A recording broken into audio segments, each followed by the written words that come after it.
All right. So, in lieu of the Pride Month, the LGBTQ, where they call themselves taking pride in their sexuality, a lot of times you'll get those who call themselves Christian LGBTQ supporters or pro LGBTQ who try to use Matthew chapter 19 verses 12 to argue that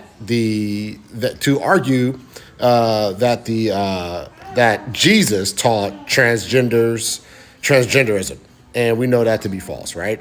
So let's read it real quick. It says Matthew chapter 19 verse 12. For there are eunuchs who have been so from birth, and there are eunuchs who have been made eunuchs by men, and there are eunuchs who made themselves eunuchs for the sake of the kingdom of heaven. Let the one who is able to receive this receive it. So we have to understand context, right? So in context, Jesus is speaking of divorce, right? The Pharisees tried to attempt to trap Jesus and trick Jesus concerning this topic of divorce. So in response, the disciples, because of the idea of divorce and the divorce certificate, things like that, the disciples felt it necessary to say, hey, if this is the case, it is better not to marry, right?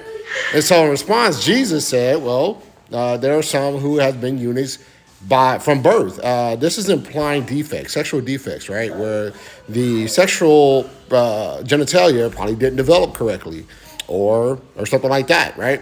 Or they just naturally don't have a high sex drive or a high desire to marry.